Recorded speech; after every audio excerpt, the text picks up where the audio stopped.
So not too long ago, I managed to get my hands on Smite 2, and while I'm definitely going to make a video about it at some point, I think I'm just going to wait a little bit to see how Smite 2 slowly develops before I give my personal opinion about the game. But for today's video, I'm going to be talking about gods I believe should receive a rework in Smite 2. Now for Smite 2, most gods are receiving some kind of change to their kit, but for this video, I'm kind of focusing on a complete change, possibly for either one ability or potentially their entire kit. I'll definitely say most of the gods on this list are not really a full particular order. It's just further we go down, the more of changes of the god I feel like should get. So without further ado, let's talk about gods that should receive a rework for Smite 2. So kicking things off is Cthulhu, and why I feel like Cthulhu's base kit is pretty fine, I just don't like his passive. I feel like it's kind of just a boring passive slash not a 100% good passive too. Sure, it probably is more useful if you're going for a more damage focus or the solo lane Cthulhu. I also do want to say it does feel kind of weird that despite how much Cthulhu is portrayed of bringing madness and whatnot to anyone that interacts with him, he doesn't have the madness CC in his kit. So maybe that's what they could do with his passive. Maybe he could have a stacking passive that more stacks he builds up, the more powerful his CCs become, and maybe change in the game. And maybe change during the game. Like you could either have longer durations, or maybe at the start his one, instead of doing the fear, will maybe do a silence. But overall, that's just all I kind of want to see for Cthulhu, since the rest of his kit is fine. Next is a god that's kind of under the same situation as Cthulhu for me, and that is Shiva. Now Shiva's kit I really like, and while most of the time I play Shiva, I usually go for a support Shiva. He's probably one of my favorite somewhat recent god releases. However, there's one major issue with Shiva's kit, and that being his passive. Now, I don't think the passive itself should be changed. I like the fact you can have different effects based on what state you're in, but the problem is being able to change between these states. I'm not a fan when it comes to uncontrollable abilities or passives in Smite, because if I mess up, I want it to be on my end, not something beyond my control. I'm kind of thinking they could have is something like Achilles' passive, where Shiva can change between states whenever he's in Fountain, or he could also change between states whenever using an ability. Next is Alposh, a god I really like, especially when it comes to his visual design. However, Alposh feels kind of boring really, mainly because he's kind of just another generic burst mage, in the design of him being to counter healing. I think Alposh should mainly get a rework focusing on mostly the anti-healing part. Maybe while his corpses are out, any gods that are nearby them will have their healing reduced, and his tree could instead have the stun can mark an enemy god for a duration. That marks a god anytime they self-sustain themselves with lifesteal or healing, or even receive healing from other allies.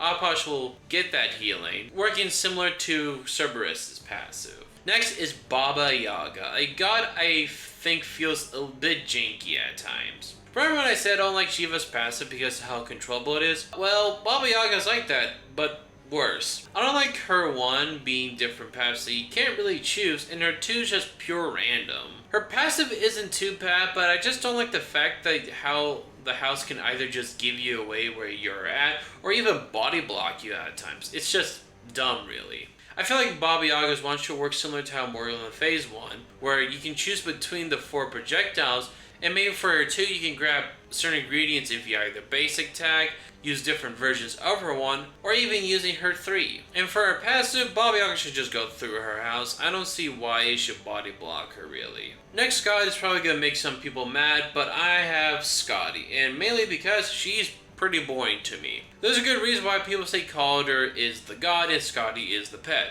She can just use Calder just to attack Bastion's towers and even do some poke damage for free without really putting herself at risk. I think a neat idea is maybe make Scotty into a stand swapping god, that she can transform herself into Calder and make her into a hunter slash assassin type god. For Calder's abilities, I'm not 100% sure what I would do, but I would imagine the ult will probably remain the same. The rest of Scotty's kit I think is okay, even though her slide is a bit annoying, but she'll definitely have to have a different ult because her regular one would not exist with this idea. Next is Baki Korjira, a god I love everything about besides the gameplay. Baki and one god a little further down the list that was released in Season 10 was probably the most disliked god designs of that year, and for a good reason.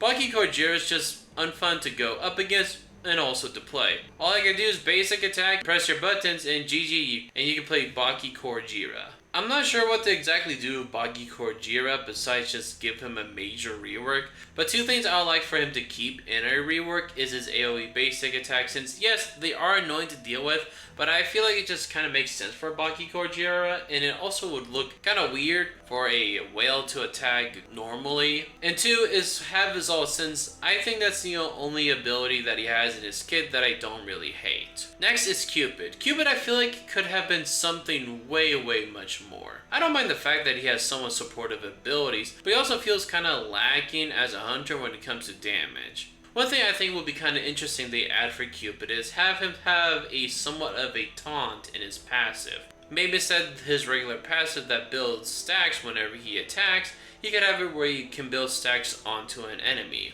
And once an enemy has reached a certain amount of stacks, they'll be taunted to Cupid. However, I don't think the enemy should be able to basic attack, so maybe this will be somewhat a different form of CC.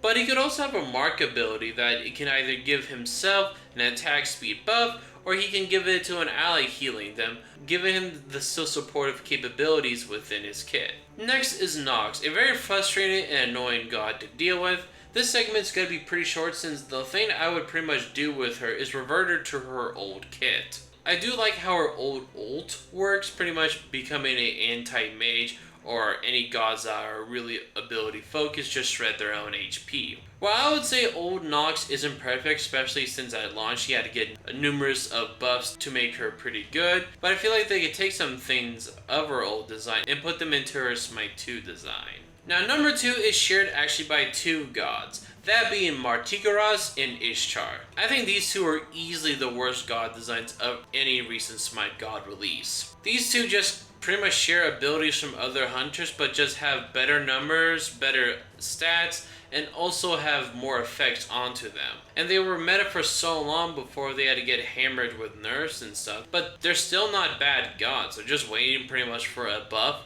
for them, or just certain items to get buffed, and once again they're back in the meta. And I think just only be able to nerf a god by its number and they still are somewhat of a decent pick is not a good god design at all. I really don't know how to really rework these two, since they probably need a full entire kit rework, since they're just copy and paste abilities of other gods onto them. Finally, at number 1 we have Freya, a god well known for being the most reworked god in Smite's history. Yeah, once again, I think she needs another one. I don't think her being a magical ADC is a bad idea.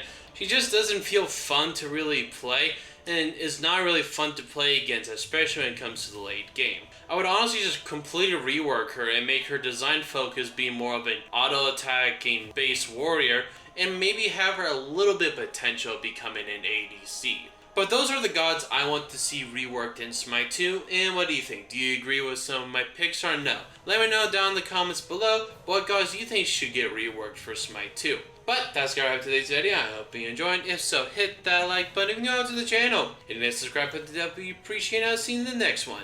Peace out, and have a good one.